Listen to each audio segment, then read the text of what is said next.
دنیا بھر کی طرح تحصیل کہوٹہ میں بھی جشن عید میلاد النبی صلی اللہ علیہ وآلہ وسلم بڑی عقیدت و احترام کے ساتھ منایا گیا۔ جشن عید میلاد النبی صلی اللہ علیہ وآلہ وسلم کا مرکزی جلوس جامع مسجد کہوٹہ سے نکالا گیا، جبکہ دیگر علاقوں سے آنے والے چھوٹے بڑے جلوس اس میں شامل ہوئے۔ عاشقان رسول صلی اللہ علیہ وآلہ وسلم کی کثیر تعداد نے جلوس میں شرکت کی، جبکہ جلوس کے راستوں پر عاشقان رسول صلی اللہ علیہ وآلہ وسلم کا پرتپاک استقبال کیا گیا۔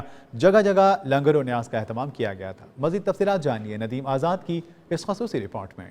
دنیا بھر کی طرح تحصیل کہوٹہ میں بھی جشن عید میلاد النبی صلی اللہ علیہ وسلم بڑی عقیدت اور احترام سے منایا گیا۔ جشن عید میلاد النبی کا مرکزی جلوس جامع مسجد کہوٹہ سے نکالا گیا، جبکہ دیگر علاقوں سے آنے والے چھوٹے بڑے جلوس اس میں شامل ہوئے۔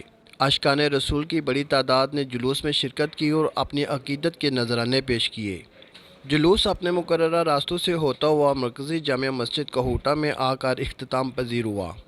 جلوس کے راستوں پر عاشقان رسول کا استقبال کیا گیا، پھول پتیاں نشاور کی گئی اور لنگر و نیاز کا اہتمام کیا گیا تھا۔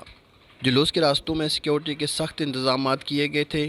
Civil defence, city traffic police کے ساتھ ساتھ پولیس تھانہ کہوٹہ کی بھاری نفری تعینات کی گئی تھی، جبکہ جلوس کے راستوں کی صفائی ستھرائی کے لیے تحصیل میونسپل کمیٹی اور RWMC کا عملہ بھی موجود تھا۔ اس موقع پر کہوٹہ کے مشہور و معروف مذہبی، سیاسی اور سماجی شخصیات نے شرکت کی۔ جلوس کے شرکاء سے خطاب کرتے ہوئے علماء کرام نے سیرت النبی بیان کی اور امن اور بھائی چارے کا درس دیا۔